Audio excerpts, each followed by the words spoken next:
보물이 되는 지식을 찾아 떠납니다. 펼쳐라 보물지도! 아니, 두 분 제 기분 탓인가요? 유난히 서로 경쟁의식을 느끼나 봐요. 큰 소리로 막 하더라고요. 그냥 열심히 하려고 한 건데. 아, 기분 탓이었나요? 네, 기분 탓이에요. 아니, 사실 제가 이렇게 문을 연 이유가 있습니다. 왜요? 경쟁이에요 또 오늘? 맞아요. 싸우는 거예요? 정답입니다. 싸움, 라이벌 관계 이런 게 또 안 좋은 것만은 아니잖아요. 라이벌. 네. 우리 사회에 있어서 좀 발전이 되는 그런 라이벌 관계에 대해서 오늘 과학 이야기가 좀 들어가거든요. 오늘 과연 우리 선장님께서 이 라이벌과 관련된 재미있는 과학 이야기 어떤 이야기를 해주실지 바로 불러보도록 하겠습니다. 선장님 나와주세요. 네, 안녕하십니까.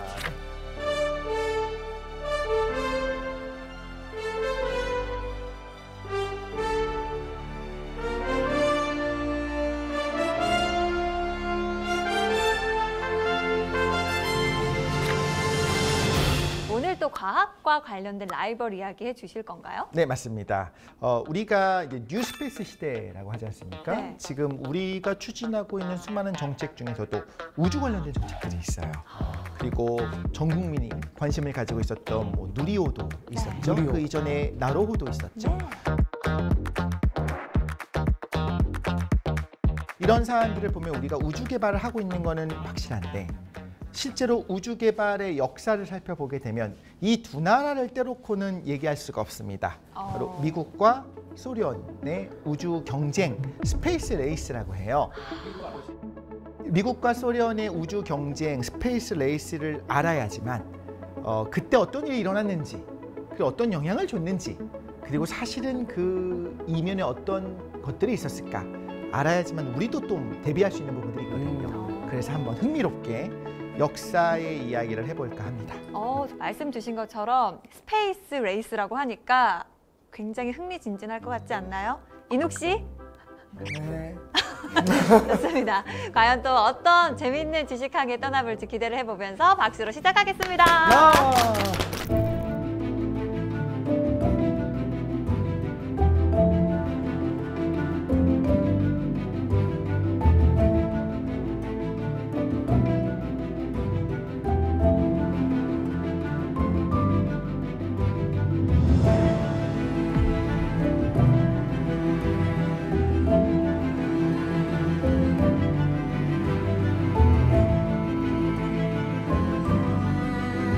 달에 가려면 꼭 필요한 게 뭐가 있을까요? 우주선. 우주선, 로켓. 로켓이라고 할 수 있겠죠. 자, 그런데 우주 경쟁이라고 하는 건 어쨌든 우주로 로켓을 보내야 되잖아요. 네. 초반에는 로켓이라는 게 없던 시대에 생기기 시작한 거니까 로켓에 대한 경쟁인 거예요. 로켓을 누가 만들어내느냐. 그런데 그게 처음 개발되기 시작할 때는 비행기도 뭔가 뭐 우리가 알고 있는 그 라이트 형제가 비행기 처음으로 만들어서 몇 초 날고 했었던 그 시대랑 살짝 비슷해요. 그때부터. 시기가요? 네. 비행기가 어느 정도 완성된 다음에 로켓 개발로 넘어갔다고도 볼 수 있겠지만 무슨 지금처럼 뭐 항공기가 날아다니는 시대에 다시 로켓 개발이 시작된 건 아닙니다. 처음에 시작은 생각보다 빨랐어요.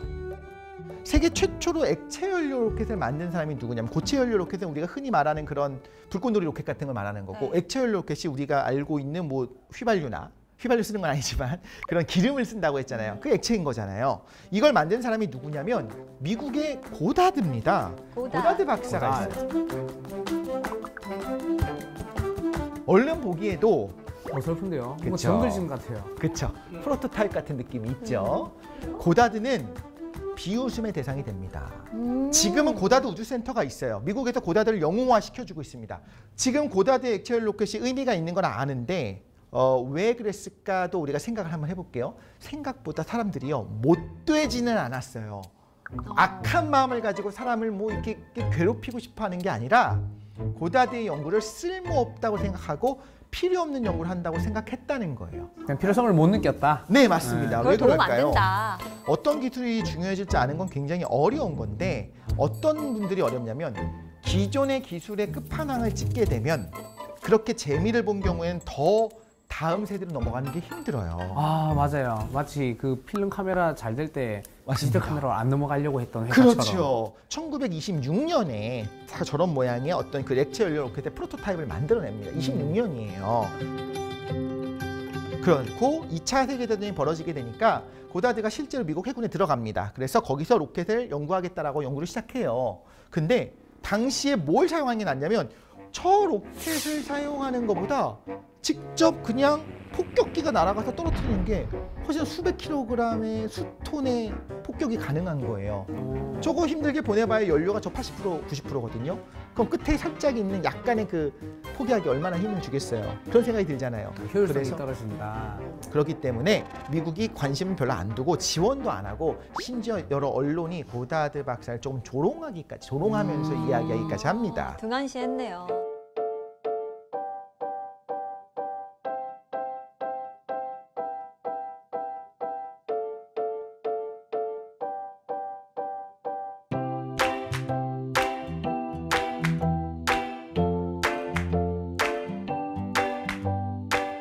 그런데 놀랍게도 저 고다드 박사의 연구를 훨씬 중요하게 여겼던 곳이 어디냐면 바로 독일입니다. 왜 그랬을까요? 독일은 네. 우리가 제기를 해야 된다. 네, 그 돌파구로 삼은 거죠. 그렇죠. 고다드 박사가 저 액체 연료 로켓을 만든 건 26년입니다. 1차 대전이 끝났어요. 독일은 1차 대전에서 졌습니다. 지고 나서 어떻게 되냐면 우리가 알고 있는 그 베르사유 조약이 맺어지잖아요.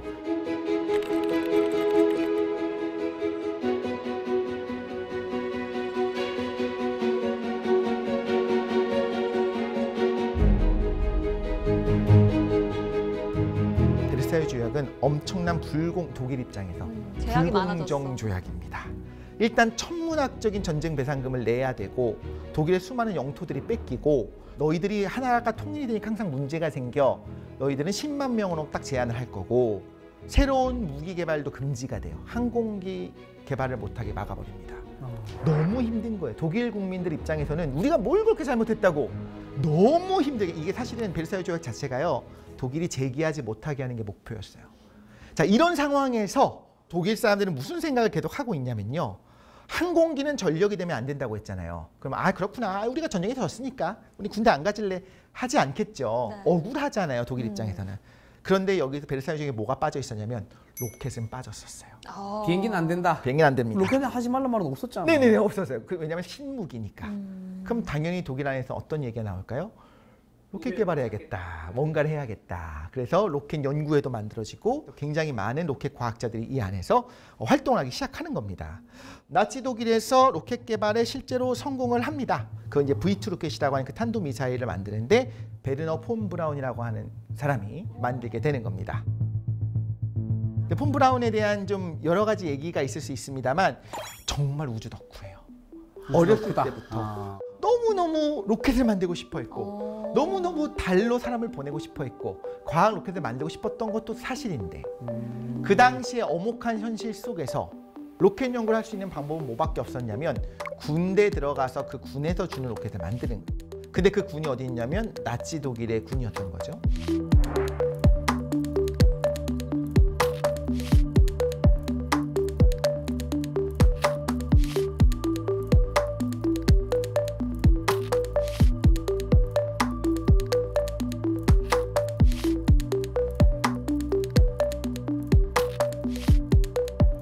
자, 그런데 V2 로켓은 결국 만들어졌는데 구조예요. 이것만 봐도 로켓처럼 생겼죠. 네. 아까 고다드 박사의 액체 로켓보다 훨씬 더 로켓같이 생겼잖아요.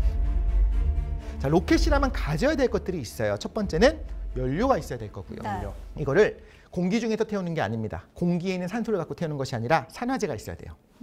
보통은 액체 산소를 쓰거나 아니면 과산화수소를 사용해서 산소를 어쨌든 간에 뿜어냅니다. 그러면서 내부에 산화시킬 수 있는 것까지 있어요. 그럼 그 두 개를 섞어주면 무슨 일이 벌어지냐면 폭발적으로 분사를 해요. 근데 그게 어디서 일어나냐면요. 보면요. 연소실이 있어요. 여기서 공급을 해줍니다. 연료 공급하고 산소 공급해요. 그럼 여기서 엄청나게 강하게 화염이 막 생겨요. 그 화염이 뒤로 밀잖아요. 그러니까 로켓이 앞으로 날아가는 거예요. 그렇죠. 똥꼬로 나와야 밀어 그쵸. 나가요. 네. 맞습니다. 그래서 은꼬로 나오면 이제 앞으로 올라가게 돼요. 작용 반작용 법칙인데 여기서 놓치면 안 되는 게 하나가 있어요. 우리가 영화를 보면요, 로켓이 날아갈 때나 어떤 우주선이 날아갈 때 뒤에 불이 슝 하고 나오면서 이렇게 움직이잖아요. 네. 그러면 안 돼요. 엄청난 속도로 연소가 일어나, 거의 폭발적으로 연소가 일어나야 되거든요. 그럼 이 생각을 해볼게요. 연소실에서 연소가 일어나는데 그래서 조용히 우리 가스레인지 불타는 것처럼 타고 있는 게 아니라 폭발적인 소음과 진동이 나면서 터지고 있는 거예요. 그럼 뭐가 중요하냐면 폭발이 뒤로만 갈까요? 앞쪽으로. 연소실 전체를 모든 방향으로. 밀겠죠. 네. 그러면 너무나 강하게 폭발하면요, 산소랑 이 연료를 반대로 밀어버리는 거예요. 나오다 꺼져요. 아이러니하게도. 산소와 연료가 있어야 터지는데 산소와 연료가 나오다가 얘가 뻥 하고 터지는 것처럼 자기가 뒤로 밀려 들어가는 겁니다. 그래서 우리가 생각한 것보다 훨씬 더 강한 펌프로 밀어줘야 돼요. 이 안에서 막 화염이 뿜어져 나온 것보다 더 센 압력으로 위에서 꾹꾹꾹꾹 계속 엄청나게 공급해줘야 되거든요. 그래서 항상 펌프가 들어가요. 그 펌프도 있었어요. 제가 말씀드리고 싶은 건 뭐냐면 현대의 로켓이라면 가지고 있어야 되는 모든 것들을 다 가지고 있었습니다. 그리고 저기 있는 그 터보 펌프부터 시작해서 연료통이 있을 거죠. 그 산화제 탱크가 있을 거죠. 펌프가 있을 거죠. 그 제어 장치가 있을 거죠. 이 모든 것들이 우리가 지금 누리호 구조를 봐도 있는 거랑 똑같아요. 다단만 아닌 거지 저거는 완성된 로켓인 겁니다. 틀이 다 있네요. 그쵸, 저걸 이미 로켓 만들어낸 거예요. 너무 신기하다. 엄청 앞서 있었네요. 엄청 앞서 있었습니다. 이게 가능했던 이유는 역시 독일은 기술이 좋아라기보다는 독일 제품 최고. 그렇죠. 이라기보다는 네. 그런 것도 있을 수 있겠습니다만 원래 전쟁 중에 돈을 무제한으로 주면서, 무제한은 아니었겠지만 네가 하고 싶은 거 해. 대신에 어쨌든 성공해라고 하면서 실제 발달한 게 되게 많이 있어요. 근데 저 때가 몇 년인데요? 실제로 실전 배치가 된 건 1944년입니다. 개발된 거는요? 네, 개발을 시작했었던 건 42년, 41년 뭐 이때부터 시작을 했겠지만 그렇게 해서 결국에 프로토타입을 넘어서 실전 배치가 된 건 44년인데 우리가 알다시피 44년이면 전쟁 다 끝난 겁니다. 네. 우리가 다 알다시피 2차 대전이 완전히 끝나는 건 45년이지만 유럽 전선이 거의 안정화되는 거는 그보다 전이잖아요. 근데 어쨌든 V2 로켓은 만들어졌지만 이게 전쟁의 승패를 가릴 수는 없었습니다.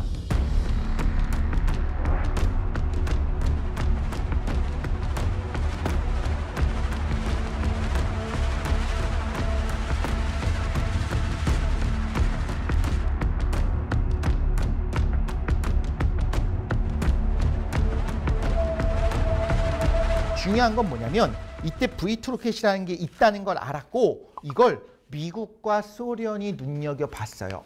저거 뭐야? 저거 갖고 와야겠네. 아 무서워. 근데 눈빛이 너무 진심 같아요. 무서워요. 정말 탐나는 눈빛. 네. 너무 판단하는 무기인 거예요. 고다드 박사가 만든 거는 장난감 같은데 저거는 여기서 버튼만 누르면 저기까지 날아가네. 뭐야? 그리고 군침 돈다. 이미 핵이 있잖아요. 미국은 핵이 있어요. 아, 여기 핵을 싣는다면? 핵을 아직은 아니지만 핵을 실 수 있을 수도 있을 거고 굉장히 탐나는 무기인 거예요. 그래서 저 기술을 우리가 흡수해야 된다라고 생각하고 미국은 아예 페이퍼클립 작전을 시행합니다. 페이퍼클립이 뭐냐면 다시 페이퍼클립을 찍어 놓는 거예요. 나치 독일의 인사들 중에서 이 사람 좀 중요한 것 같아. 미국이 데리고 오고 싶어. 그럼 거기다가 우리가 형광펜 밑줄 긋듯이 클립 찍어 놓는 거예요. 표시를 해놓은. 그 사람들은 전부 다 미국을 데리고 가는 겁니다. 그러면 폰 브라운도? 폰 브라운은 선택의 기회가 있었어요. 미국의 항복을 할까? 소련의 항복을 할까? 줄 잘 서라. 네, 근데 들리는 소문을 들으니 소련은 좀 대우가 안 좋대요. 약간 약했구나. 그리고 독일이 소련에 했었던 짓을 생각하면 아무래도 저기는 가면 안 될 것 같아서 자기와 핵심 인사들을 데리고 미국에 항복을 합니다. 그리고 미국에서는 당연히 잘 모셔가서 가택연금 수준으로 집어넣어버립니다. 핵심 요인들은 전부 다 미국으로 갔어요. 소련은 나중에 공장에 왔습니다. 핵심 요인은 사라졌어요. 뭐 할까요? 어쩔 수 없지 뭐. 하고 이제 쿨하게 갈까요? 아니요. 대체 인력을 구해야죠. 네. 도면 찾아야지. 그렇죠. 박박 긁어 모으는 겁니다. 오, 그래서 자료를 끌고 모아서. 실제로 독일 중에서 일부 폰 브라운과 사이가 안 좋았던 과학자 그룹이 소련 쪽에 항복을 한 부분도 있었고 그리고 이런 잔해들과 저 안에 있는 부품들과 저 노동자들이 만들었잖아요. 그 사람들을 싹 다 데리고 갑니다.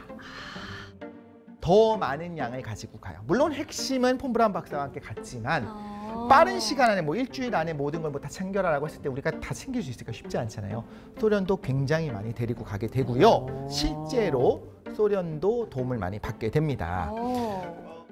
폰 브라운의 V2가 이미 완성형이었잖아요. 네. 그래서 원래 이때까지만 해도 미국에서도 그렇고 소련에서도 그렇고 조금씩 연구를 하고 있었어요. 소련 입장에서는 츠콜콥스키가 이미 로켓의 아버지로서 이론을 세워놨기 때문에 그 후배들이 좀 공부하고 있는 건 있었습니다. 그러니까 훨씬 더 약간의 가이드만 주게 되면 독일 과학자들이 기술자들이 조금만 가이드만 해주면 훅 성장할 수 있는 거였고 미국은요 이미 시작되고는 있었지만 갑자기 25년, 30년 앞선 기술을 가지고 있는 과학자가 망명을 했잖아요. 끝난 겁니다. 아니 근데 독일은 남 좋은 일만 시켰네요. 실컷 다 개발해가지고 미국 그쵸. 도움 주고 소련 도움 주고. 그렇죠. 근데 네. 그래서 다행이죠. 네, 본인들이 맞습니다. 정말 썼으면 안 됐을 것 같기도 한데.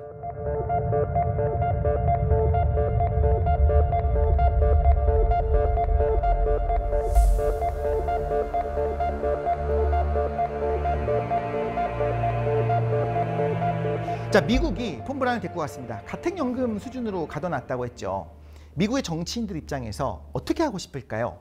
아, 나치 독일에 부역하던 과학자를 데리고 왔으니 이 사람이 위대한 미국의 로켓을 발사하게 해야지라고 생각할까요? 아니요. 절대 아니죠. 네. 미국 입장에서 뭘 하고 싶냐면 위대하고 똑똑한 우리 과학자가 직접 로켓을 만들어야죠. 그렇잖아요. 그래서 뭘 시키냐면 돌아다니면서 연구소를 차리고 폰 브라운 박사 돌아다니면서 교육을 시키게 합니다. 양성을 시키고 싶어요. 그럼요. 후학 양성을 시켜야겠죠. 자, 이런 상황에서 천천히 이제 인재를 육성하고 있는 상황인데 또 가슴 아픈 6.25 한국전쟁이 나는 겁니다.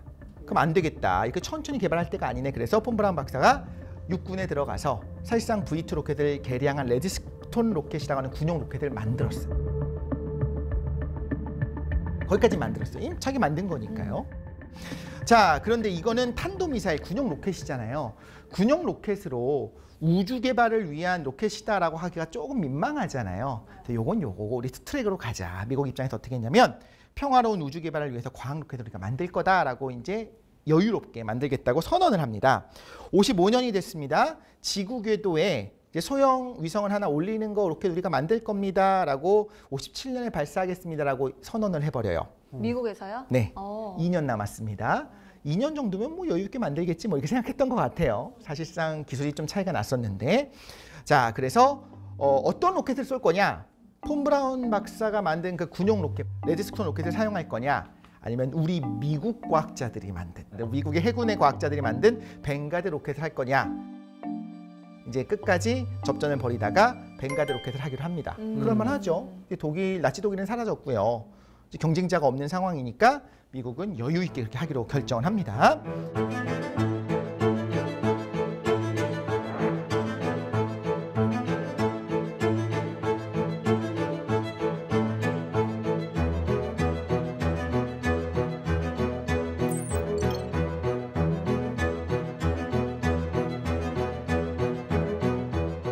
자, 이제 57년이 돼서 벵가드 로켓을 쏴야겠죠. 네. 반전이 좀 있습니다. 벵가드 위성 로켓을 쏘기로 했어요. 몇 달 전에 비밀리에 소련이 착착착착 준비를 하고 있었던 겁니다. 갑자기 어느 날 기사가 팍 나는 겁니다. 그 소련이 만들었던 그 로켓이 R7 로켓이 사실 탄도미사일이에요. 여기다가 위성 하나를 실었는데 그 유명한 스푸트니크 위성을 놓고 쏜 겁니다. 스푸트니크.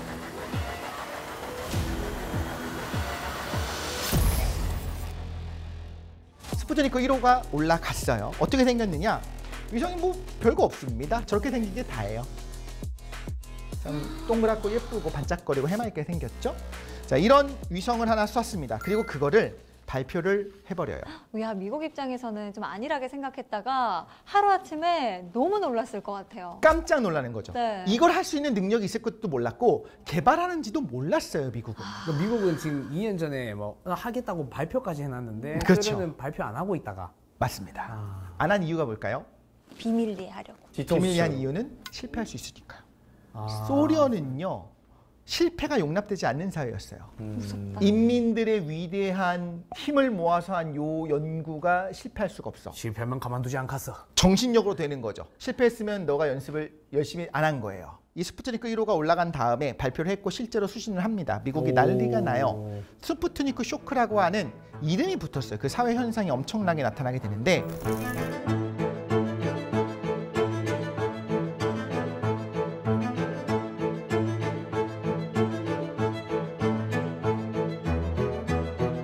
소련 입장에서는 그러면 진짜 어떻게 이런 일이 벌어질 수 있느냐, 갑자기 어떻게 비밀리 연구를 할 수 있었느냐. 소련이 여유 있게 한 걸까? 아니에요. 소련이요, 비밀리에 국가적인 사활을 걸고 지금까지 로켓 연구를 했던 겁니다. 그게 왜 그랬는지 우리가 이해해야지만 이 국제 관계를 이해할 수가 있는데요. 소련 입장에서는 이제 적국이 누구냐면 미국입니다. 미국은 핵무기가 있어요.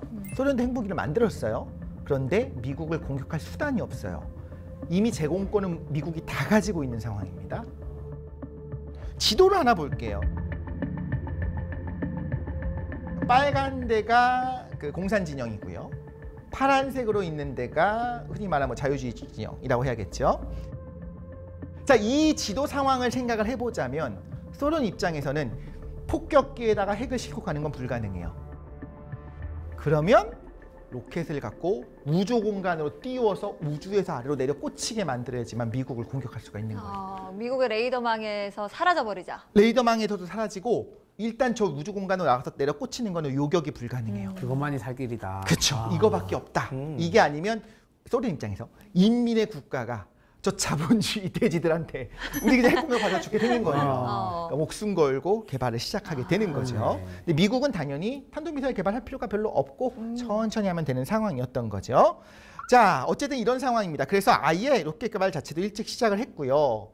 그러다가 아까 말씀드린 것처럼 패전한 독일의 로켓 기술자들의 일부가 왔다고 했잖아요. 이분들의 코치를 받으면서 금방 흡수를 합니다. 그리고 비밀리에 썼던 미국과 다르게 굉장히 빠르게 개발을 했습니다. 자, 그런데 어쨌든 간에 소련 입장에서는 독일이 정말 미워요. 그래서 독일 기술자들한테 정보를 빨리 뽑아먹고 싶은 거예요. 그리고 빨리 좀 소련의 위대한 인민의 힘으로 만들고 싶었겠죠. 그렇게 만들고 싶었던 겁니다. 근데 R7이라고 하는 로켓이 다시 한번 말씀드립니다만 이거는 핵을 투발하기 위한 그러니까 스펙 자체가 어떻게 되냐면 그 당시 핵이 얼마나 컸을까? 얼마나 무거웠을까요? 무거웠어. 리틀보이 팬맨 이름 들어보셨잖아요. 네. 리틀보이는 리틀보이라고 하지만 그렇게 리틀하지 않아요. 빅보이죠. 팬맨은 왜 이름이 팬맨이라고 될 정도로 무거워요.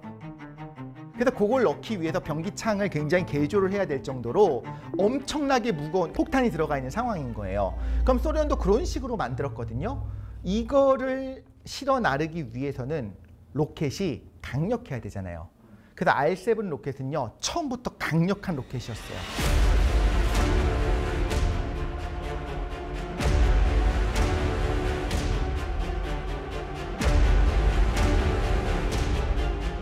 이거 개발이 끝났습니다. 그래서 이 R7 로켓은 탄도미사일이니까 미국까지 갈 수 있게 됐어요. 네. 그런데 이렇게 무거운 핵이 아니라 가벼운 인공위성을 실는다면 무거운 걸 실으면 여기까지밖에 못 가지만 가벼운 인공위성을 실으면 우주 공간에 어디 만들 수 있지 않을까 생각한 거예요. 그래서 쇼를 한 겁니다. 미군들 입장에서 우리 깜짝 쇼 한번 해줍시다 라고 콜로프가 얘기를 하고 그래 그럼 한번 해보자 라고 해서 하지만 실패할 수도 있으니까 말 안 하고 있다가 성공한 다음에 딱 성공했다 발표를 한 거예요. 미국은 난리가 납니다. 이 이벤트를 보고서 당황을 한 거예요. 어떤 상황이 됐냐면 갑자기 상대도 안 된다고 생각했고 우리는 안전하다고 믿었었는데 핵을 투발할 수 있는 인공위성을 만들어 쏘았다고 생각하기 시작하는 거죠. 그러면서 자국의 방공망을 뚫고 우주에서 떨어지는 거 어떻게 막습니까? 맞아. 이건 지금도 어렵거든요. 지금도 탄도미사일은 올라가는 단계에서 막기가 쉽고요. 떨어지는 종말 단계에서 막는 게 또 쉽지가 않아요. 그런 상황에서 핵을 위협을 받게 되는 상황인데 한 달이 지납니다. 러시아에서 11월이에요. 딱 한 달 지났어요. 이제 그 유명한 떠돌이개 라이카를 실은 스푸트니크 2호를 발사를 하게 되는 거죠. 강아지를 싣고 갔어요. 최초의 이건 우주 R7 생명체. 로켓이고요. 네, 강아지를 싣고 갑니다. 최초의 우주견이라고 해야 될 것 같아요. 너무 슬퍼요. 그쵸. 왜 슬프다고 하시냐면 저 라이카라고 하는 개를 떠돌이 개였는데 잘 훈련을 해서 어떤 개들을 추렸냐면 좀 사람 말도 잘 듣고 인내심이 있는 개들을 추렸어요. 이런 거는 그냥 보여주는 거라기보단 뭘 하고 싶었냐면 우주 공간에 갔다 와도 생명체가 살 수 있는지를 보고 싶었던 거예요. 지금은 당연히 뭐 중력이 없을 뿐이 산다라고 생각하잖아요. 해보기 전엔 모르는 거예요. 그래서 한번 뛰어본 거죠. 그러면서 어떻게 했냐면 우주 공간에 가서 어느 정도 평화롭게 있다가 며칠 정도 지난 다음에 안락사 장치가 작동을 해서 안락사가 된 걸로 이제 발표를 합니다. 아니었잖아요. 근데 90년대 이제 그 비밀이 해금이 되면서 사실은 발사하는 그 진동과 발사 단계에서의 그 온도와 소음과 어떤 극심한 스트레스로 금방 사망을 했다고 죽은 거로 아이고. 지금 밝혀져 있습니다. 아이고, 표정이 너무 해맑네요. 그러니까요. 어떻게 보면 안쓰러운 게 진짜 인내심 있는 개였기 때문에 가슴 아픈 이런 게 있죠.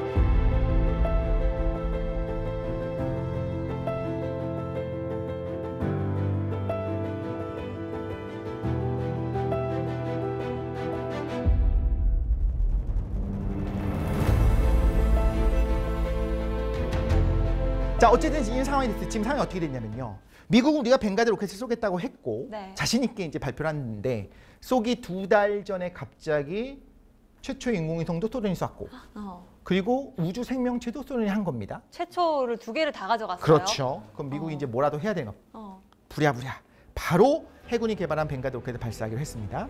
자, 한 달 지났습니다. 12월이 됐어요. 57년에 쏘겠다고 했으니까 57년 12월까지는 쳐줘야겠죠? 이때 발사 당일이 됐습니다. 전 세계 생중계 해야겠죠. 우리도 쏩니다. 벵가드 로켓은 발사대를 떠나지도 못하고 바로 폭발합니다.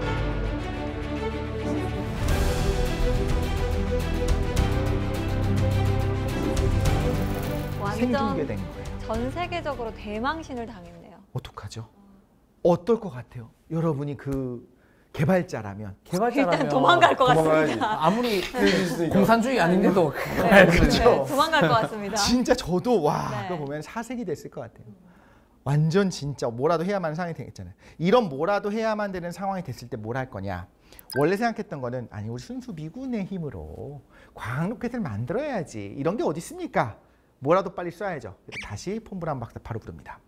그 완성됐었던 레드스톤 로켓 개조해서 바로 우리 뭐라도 쏘자. 진작 이거 하지. 그래서 바로 1년 후에 바로 다음이죠. 이듬해 58년 1월 31일이니까 실패한 지 2달도 안 됐을 때예요. 부랴부랴 그 폰 브라운이 만든 로켓에다가 인공위성 익스플로러 1호를 싣고서 발사에 성공을 실제로 합니다. 실제로 요 아까 했었던 그 스푸트니크는 뭔가 과학위성이라고 하기는 하는 게 별로 없었어요. 뭐 했어요? 그냥 뭐 신호 보내는 비컨이랑 그 외에 뭐 이것저것 테스트하는 걸 달았지만 딱히 뭐가 없었는데. 그러니까 기능성보다는 그냥 띄운 거 자체의 의의를. 그냥. 그럼요. 일단 성공해야 되고 거기다가 우리도 누리호 개발할 때 1호, 2호 쏠 때는 더미 위성 실었잖아요. 그렇죠. 위성 모사체를 실었어요. 왜냐하면 실패할 가능성이 높으니까 맞아. 검증만 하는 거예요. 그런데 미국 입장에서는 나름 그 익스플로러 1호에다가는 나름 과학 위성이기 때문에 벤 앨런드도 발견하고 좀 그런 걸 넣습니다만 오. 그건 미국 입장에서 제가 실드를 쳐주는 거고 그게 뭐 중요합니까 지금? 솔직히 그게 중요한 건 일단 아닌 보낼 거예요. 수가 있어야지. 그렇죠. 이게 있어요. 익스플로러 1호가 무게가 15kg이었어요. 15kg. 네. 그럼 이만한 그냥 쇳덩어리 던진 거 아니에요, 그냥? 그죠. 15kg이면 진짜 가볍잖아요. 네. 그 안에 뭔가 유의미한 뭘 넣을 수는 없었어요. 그런데 바로 조금 며칠 뒤에 소련이 1,300kg입니다. 오. 미국은 15kg 쐈는데 15kg짜리 핵은 없어요. 1,300kg짜리 있을 수 있어요. 자, 이런 상황이 된 겁니다. 90배의 페이로드를 달성한 겁니다. 미국 어떨 것 같아요 지금? 정말 모양 빠지게 됐어요. 큰일 났습니다. 망했습니다. 네. 이제 큰일 났습니다. 15kg 쌌는데. 생각해 볼게요. 우리가 유권자입니다. 내 세금으로 이제 정부가 구동돼 있는 상황이에요. 미국인들의 공포, 야 지금 우리 그 뭐 하길래 정치인들 뭐 하길래 지금 이 지경을 만들었냐라는 얘기를 할까 안 할까 하죠. 핵 떨어지게 생겼잖아요 지금. 그래서 미국 사회 전체에 영향을 주게 돼요. 그래서 괜히 이름이 스푸트니크 쇼크가 아닙니다. 원래 미국 교육 시스템이 그때 뭐로 가고 있었냐면 창의력 위주로 하자. 아이들이 원하는 걸 하게 해주자. 이렇게 해서 원하는 거, 흥미로워하는 거를 개발해주는 그런 열린 교육으로 가고 있었거든요. 그런데 이런 얘기가 나옵니다. 그러니까 우리가 과학이 뒤떨어진 거다. 수학, 과학 가르쳐야지. 너무 결과론적인 말이네요. 그렇긴 합니다만 이때 미국의 교육이 또 제도가 한번 확 바뀌어요. 주입식 일단 외울 거 외워. 쇼크 맞네요, 쇼크. 쇼크 맞죠. 네. 하고 싶은 거 하니까 지금 2, 4달이 난 거다. 지금 빨리 수학 무조건 가르쳐라. 교육계의 방향도 바꾸고. 완벽하게 바뀌게 됩니다. 와. 그리고 그 해에 이렇게 흩어져 있었던 연구기관을 하나로 통합해서 나사가 그래서 만들어집니다. 그때 나사가 나온 네. 거군요. 이거 없으면 안 된다. 중앙으로 집중하지 않으면 도저히 소련이 이길 수 없다 하면서 연구기관을 하나로 통합을 했고요.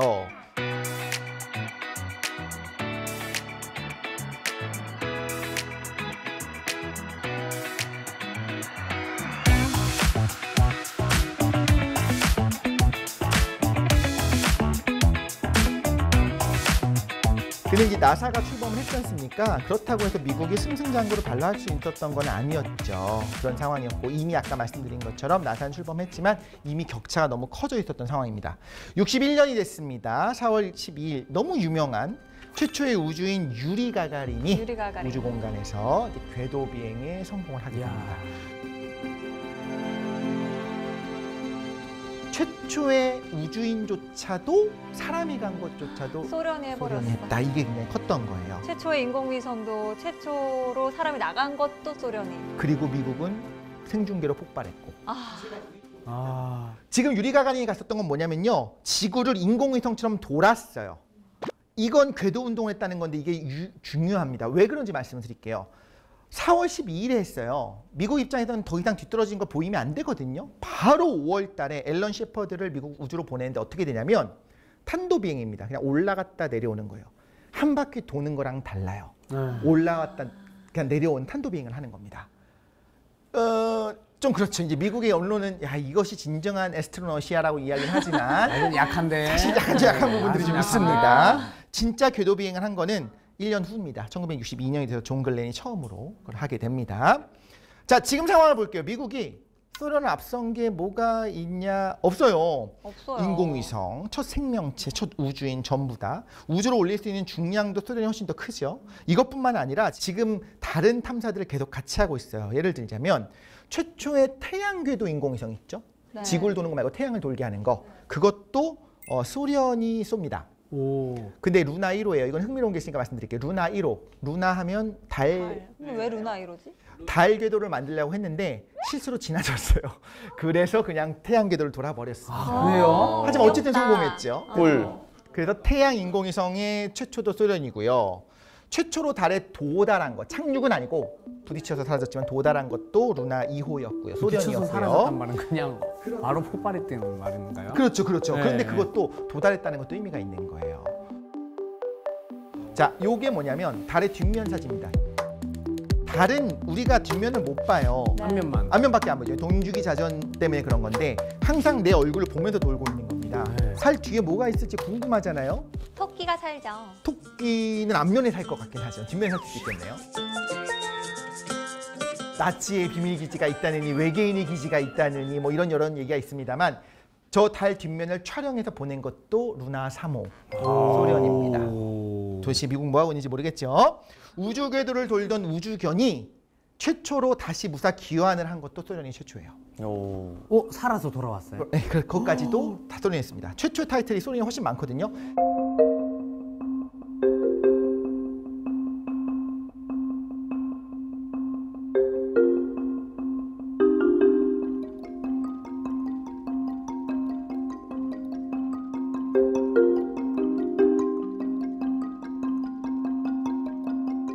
자, 이제 여쭤보고 싶은 게 있어요. 미국은 이제 뭐 해야 될까요? 뭐 어떻게 하고 싶어요? 정치인이에요. 미국 입장에서는 네. 저거보다 강력한 걸 해야죠. 네, 이걸 다 엎을 정도로 네. 좀 더 획기적인 걸 하지 않으면 사실 맞아. 체면 복귀하기 어려울 것 같은데. 이쯤 되면 육탄적으로 한번 그냥. 소련도 웬만하면 앞으로 향후 몇 년간 못할 것 같은. 그게 정확해요.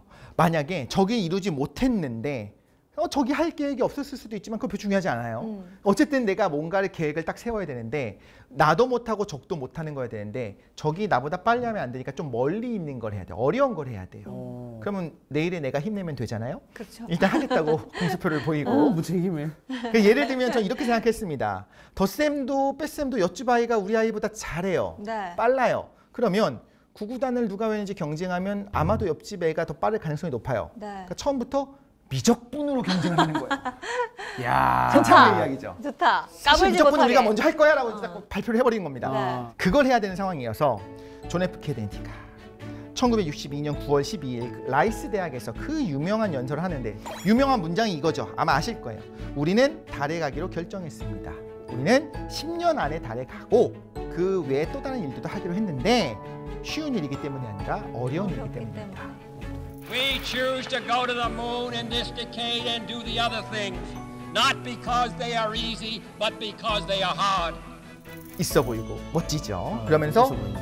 순식간에 존 F 케네디는 강력한 리더십을 가진 국가 지도자로 부상을 하게 되는 겁니다. 미국은 참 발표 잘하네요. 발표 잘하죠. 미리 해야죠. 어. 그렇죠? 케네디가 연설한 다음부터 하나 바뀌는 게 있어요. 이전까지는 로켓을 통해서 우주 공간에 가고 더 무거운 걸 올릴 수 있고 페이로드라고 하는데 더 무거운 걸 올리고 그래서 사실상 군사 목적으로 쓰는 거 우리의 힘을 보여주자였어요. 근데 케네디가 한 게 뭐였냐면 달에 사람을 보내겠다는 거였어요. 달에 사람 보내면 뭐 합니까? 핵무기랑 상관이 없잖아요. 그래서 케네디의 그 발표를 통해서 게임의 법칙이라고 하는데 이게 바뀌게 된 거예요. 하드 파워, 우리 군사 기술을 보이는 게 아니라 소프트 파워, 우리는 과학 기술을 위한 거야. 이 정도의 테크놀로지가 있어. 사람을 달에 갔다가 다시 돌아오게 할 수 있을 정도로 우월한 첨단 기술이 있어를 보여주는 걸로 바뀌었어요. 그 전까지는 그냥 계속 폭탄만, 더 강한 로켓만 만드는 거였다면 이제는 그런 정교한 걸 만드는 걸로 소프트 파워 확보가 목표로 변한 거고. 자, 사실 케네디가 정말 원했던 거는요, 냉전의 승리였어요. 우주 개발도 우주 개발이지만 사람이 다녀오는 거가 중요하다기보다는 냉전에서 미국이 승리한 게 더 중요했던 거고, 뭐 그럴 만도 하죠. 당연히 그렇게 생각할 수 있는 상황이었고요. 그런데 케네디가 연설한 다음에 좋은 의미로서 미국 국민들이 케네디의 발언에 열광을 한 거고요. 원래는 굉장히 많은 돈이 들어가야 되는 상황이고 나사의 예산이 많이 가야 되는데 아무 문제가 없습니다. 의회에서 모조리 오케이를 하게 됩니다. 국민이 원한다는데 이런 상황에 가서 이제 돈이 무제한으로 공급되기 시작하는 거죠.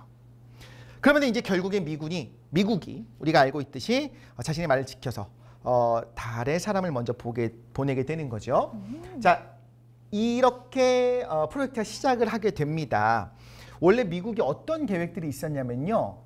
유인 우주 계획으로 머큐리 계획이 있었어요. 유리 가가린이 가기 전부터 라이카를 보낸 순간부터 이미 뭘 생각했냐면 강아지를 보내는 걸 본 다음부터 아, 다음은 사람이구나 하는 걸 당연히 누구라도 다 알아요. 사람을 보내기 위한 유인 우주 계획을 시작하고 있는 상황이었는데 이렇게 차근차근 준비하고 있는데 갑자기 유리 가가린이 간 거예요. 그럼 미국은 어떻게 해야 될까요? 우리 다시 차근차근 준비해서 더 안전하게 가자가 아니에요. 이건 빨리 패스해버리자. 한 방에 더 큰 거로 가자를 해야 되잖아요. 그래서 바로 케네디 연설 이후로 아폴로 계획을 세우게 됩니다.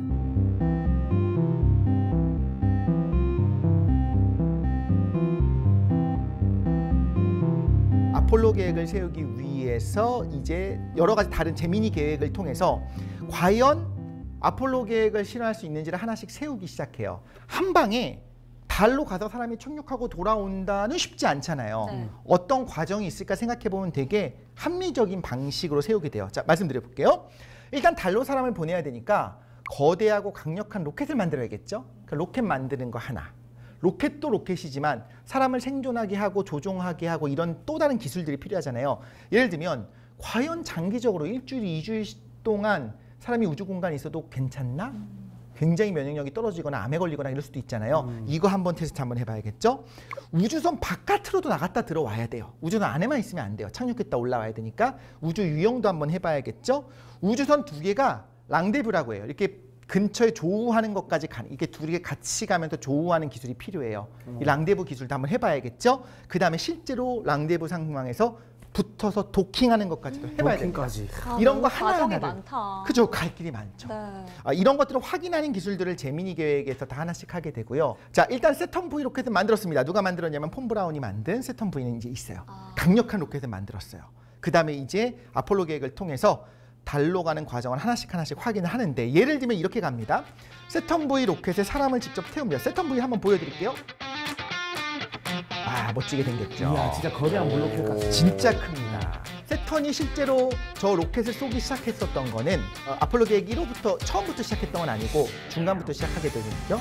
최초로 쏘기 전의 모습이에요. 그냥 보면 뭔가 거대하고 크거든요. 네. 그런데 이런 로켓을 통해서 뭘 해야 되느냐? 세턴 V에 사람이 탑승해서 실제로 유인 발사도 한번 해봐야죠. 왜냐면 새로운 로켓이니까 이게 아폴로 7호에서 이걸 하고요. 자, 8호는 뭘 하냐면 달로 갑니다. 네. 착륙은 안 하고 달 궤도를 돌고 다시 지구로 오는 것도 한번 해보는 거예요.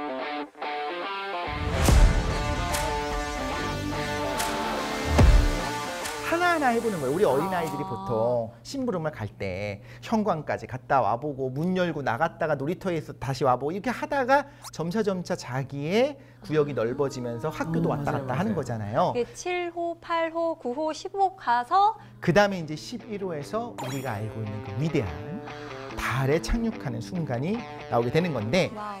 69년 7월 16일입니다. 아폴로 11호가 발사되고 7월 20일에 착륙하고 24일에 지구로 귀환하게 됩니다. 5, 4, 3, 2, 1, 0. All engine running.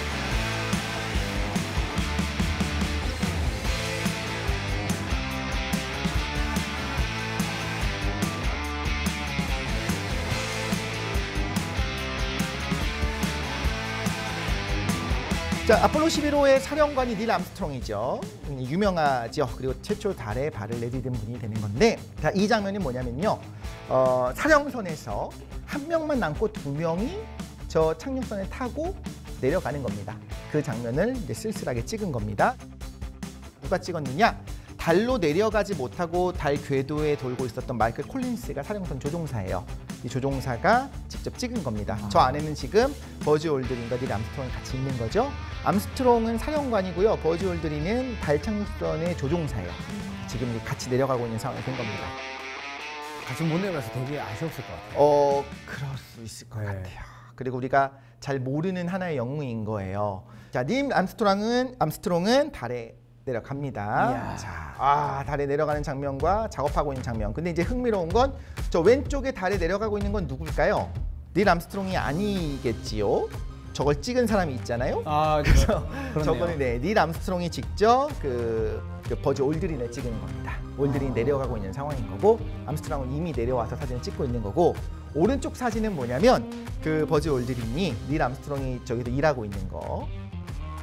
서로 찍어준 거네요. 그렇죠, 서로 찍어준 야, 이제 나 겁니다. 찍어줘. 빨리 달에서. 그치. 막 사실 이러고 나서 찍었나? 이러고 있었을 수 있을 것 같아요. 그때는 셀카 찍을 생각은 못했네. 네. 그러네요. 거기까지 네. 생각 못했네요. 둘이 같이 찍었어요, 셀카 보고. 셀카 보고. 우리가 알고 있듯이 닐 암스트롱은 달에 첫 발을 내디기 전에 유명한 말을 하죠. 한 사람에게는 작은 발걸음이지만 인류에게는 위대한 도약이다. 이렇게 이야기를 하고 달에 성조기도 세우고 산책도 하고 다시 달 착륙선에 돌아와서 잠깐 쉰 다음에 다시 날아서 사령선이랑 만나서 지구로 돌아오게 됩니다.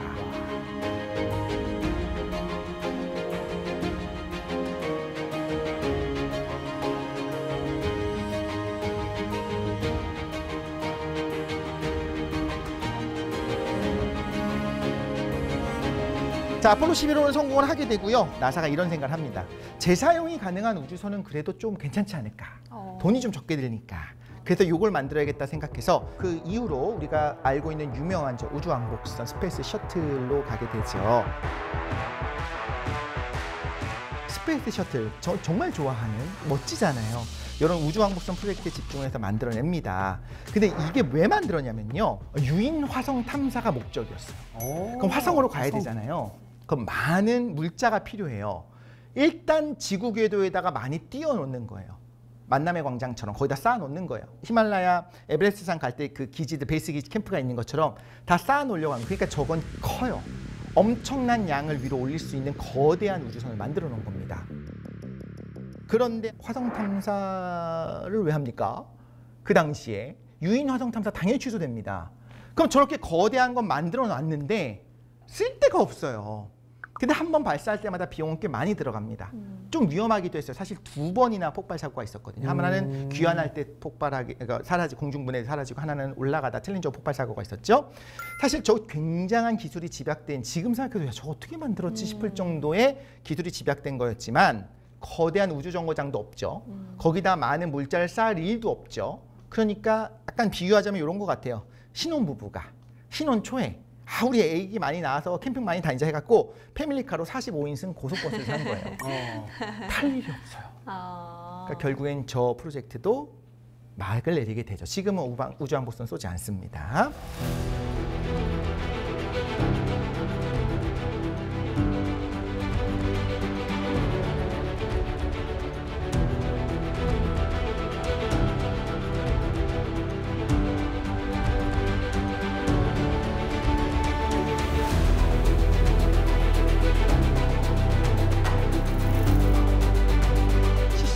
어떤 일이 있었냐면 미국의 아폴로 미션, 소련의 소유주 우주선 이 두 개가 도킹을 하고요. 두 미국과 소련의 그 사령관이 서로 악수하는 장면이 있습니다.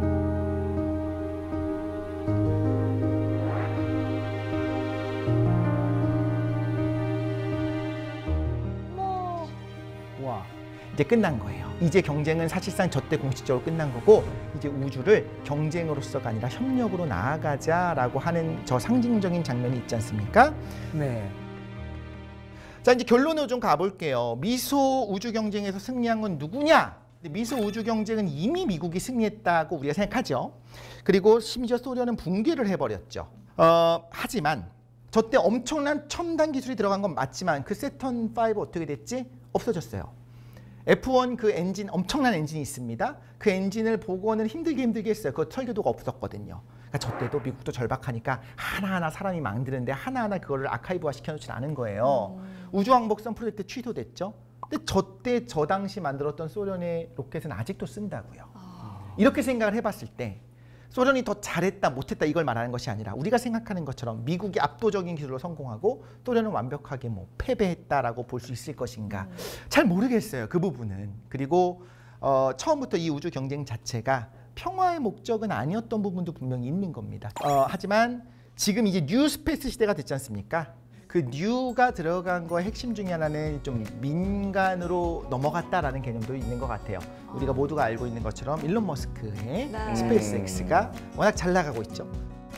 그 유명한 나사가 네. 오히려 스페이스X의 어떤 고객이 됐지 않습니까?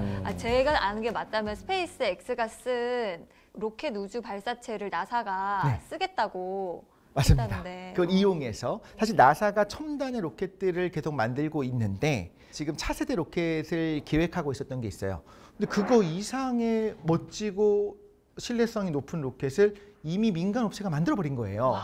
그런 부분에 있어서 예전 나사가 아니구나, 나사가 빠졌나 여러 가지 생각을 할 수 있겠습니다만 분명히 다른 부분이 있어요. 민간이 로켓을 쏜다라고 하는 개념들, 민간의 우주 여행을 한다, 우주 개발을 한다는 거는 공상이었거든요. 그런데 일론 머스크를 중심으로 한 그 스페이스X가 그것을 성공하기 시작하면서 이제는 경제를 여기서 찾는구나.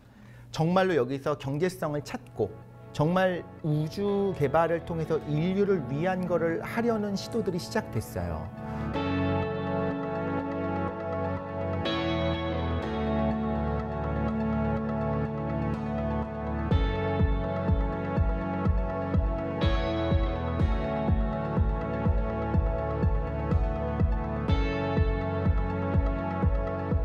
오늘 정말 치열했던 우주전쟁, 우주 라이벌 이야기를 막 들었었는데 오늘 그럼 강의를 또 한마디로 정리를 해주신다면 어떻게 이야기를 할 수가 있을까요?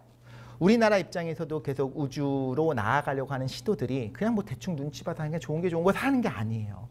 많은 돈이 들어가는 거 알고 있고요. 많은 노력을 하고 있는 거 알고 있어요. 나로 때는 러시아의 도움을 받았었죠. 1단 로켓의 도움을 받았었죠. 누리호 개발을 하면서 이렇게 하고 있는 것들은요. 제가 정말 객관적으로 보려고 할 때도 해야 되는 걸 하는 건 사실이에요. 정말 열심히 노력하고 있는 그 과학자들이 있단 말이에요.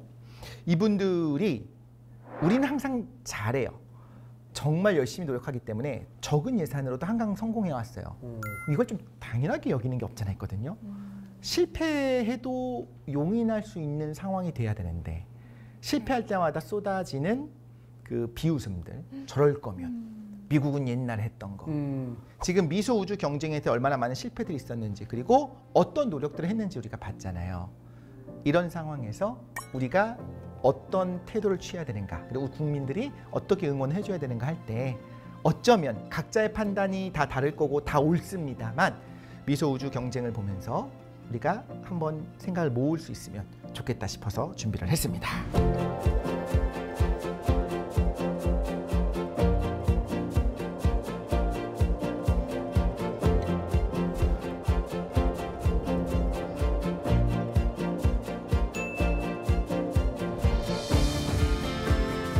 진짜 오늘 선장님 말씀을 들어보니까 이런 연구 개발에 애쓰시는 분들의 그 실패에 대해서도 좀 박수를 쳐줄 수 있는 그런 사회적인 분위기가 조성이 돼야겠다. 우리나라의 과학 발전을 위해서라도 맞습니다. 이런 생각이 들었습니다. 오늘 두 분은 어떻게 들으셨는지도 궁금해요. 뭐 몇 번 정도 이제 우주에 대한 얘기를 해서 그런지 그래도 조금 아는 얘기도 나오고 해서 요 정도 과학 얘기면은 들을만하다. 이 큰 칭찬 정도면 받으셨습니다. 이 몇 번 정도면 지금 한 3번 정도 한 것 같거든요. 우주 네, 얘기를. 네. 근데 겹치는 것들이 조금씩 있다 보니까 안 들은 것 같은데 그래도 생각이 나네요. 그럼요. 요 정도면은 뭐 할만하다. 그래서 지금 보물지도계 3년이면 풍어를 계란다. 네, 지금 보물지도 패널 1년이면 네, 풍어를 읊을 수 정도. 아무리 헛소리 많이 하지만 계란이요. 네, 풍어를 읊을 수 있다. 어. 네. 네, 저는 사실 미국과 소련이 이제 경쟁했는데 사실 서로 이념도 다르고 적국이고 서로 싫어하는 그 감정이 있지만 그 이기기 위해서 자신이 자꾸 발전해가는 과정들이 있잖아요. 그러니까 보면서 이런 좋은 라이벌도 필요하지 않을까. 네, 항상 적개심보다는 이런 과정도 나한테 도움이 된다. 그래서 여러분들 경쟁을 아주 건강하게 하셨으면 하는 바람입니다. 네. 갑자기 되게 건강하게. 네. 네, 소련과 미국, 미국과 소련 흥미로운 이 우주 대결 이야기 살펴봤는데요. 우주 시대로 나아가야 하는 지금 좀 재미있게 또 알아볼 수 있는 재미있는 과학 역사 이야기 아니었나 생각이 듭니다. 오늘 지식항해는 여기서 마무리하지만 저희 또 다음 주에 열심히 달려봐야죠. 준비됐습니까? 네. 좋습니다. 외치면서 마무리할게요. 다음 주에도 찾아라. 보물지도!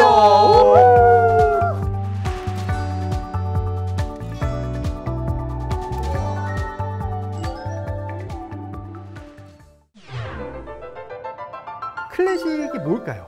나와는 먼 음악이다. 그렇죠. 이렇게 너무 고상해. 이런 환경에서 살았던 사람들을 위해 작곡한 음악을 우리는 클래식이라고 부른다. 현재 대한민국에서 살아가는 우리를 위해 만들어진 음악이 아니란 얘기. 그러니까 당연히 재미없고요. 내가 교양이 좀 부족한가? 이런 생각은 너무나도 당연한 생각이에요. 종류가 굉장히 많죠. 하지만 이 두 가지만 기억하시면 90% 이상을 이해하실 수 있어요. 오. 커피와 자동차. 커피와 자동차요? 다 우리 인간의 어떤 본연적인 어떤 형식을 담은 게 이 클래식이다.